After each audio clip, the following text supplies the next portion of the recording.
The goblin is shocked to discover that Yun Tak can see the sword lodged in his chest. Realizing this, he told Dong Wood that his time is nearing its end. The role of the goblin's bride is to pull the sword, ending his curse and also his life. Yun Tak then requests to live with the goblin and Dong Wu, as she has no place to stay. While the goblin agrees, he refuses to let her live in his house together. And then, Yun Tak dreams of marrying the goblin and living a happy life, unaware that her actions will lead to his death.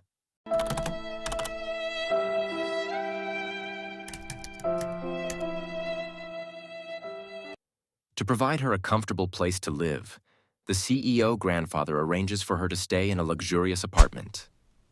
Yun Tak is grateful, and the CEO tells her she can ask his grandson, Deok Hwa, for anything she needs. Meanwhile, the goblin feeling sad like he gonna die.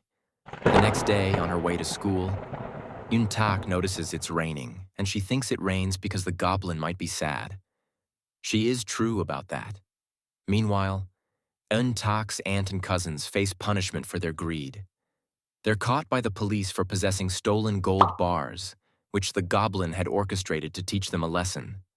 On another front, Dong Wu continues to miss Sunny and waits for her at the bridge where they first met. One day, an old woman passes away in the hospital. That man is once a boy who got helped by the goblin in the episode 1. Goblin waits at the gate where Grim Rapier works and said goodbye to this boy. Feeling rejected by the goblin, Yun Tak summons him. They discuss their problems, with Yun Tak assuming that the goblin avoids her because she isn't his type. In truth, the goblin is heartbroken, knowing that her role as his bride will separate them when the curse ends. She doesn't yet realize that her pulling the sword will result in his death. At that night, after drinking, the goblin almost reveals the truth about his death if the sword is removed, but stops himself in time. Instead, they agree on a time to remove the sword. The first snowfall.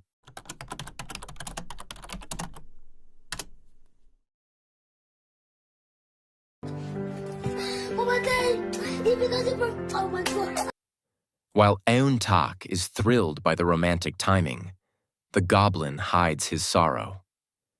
Here's another fact about the goblin. His emotions affect the weather. When he's sad, it rains. When he's happy, flowers bloom. After their conversation at that night, flowers bloom around the spot where they spoke. This means he is very sad, but at the same time he is very happy and grateful for spending time with her. On the other side, Sunny also waited on the bridge for Dong Wu.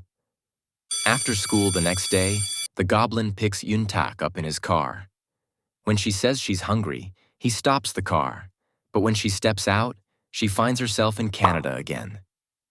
They enjoy a meal of steak and chat about his age, with the goblin revealing he's 939 years old.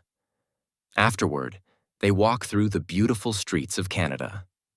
During their walk, Yun Tak hands the goblin her poetry book and disappears for a moment. She writes a letter and posts it while the goblin reads her book. The scene becomes truly heartwarming as the goblin watches Yun Tak playing like a child, with the poem My First Love narrating in the background. Their smiles and the poetic words create one of the sweetest and most memorable moments of the series. This episode beautifully balances the goblin's sorrow with glimpses of happiness, especially through his growing bond with Yun Tak.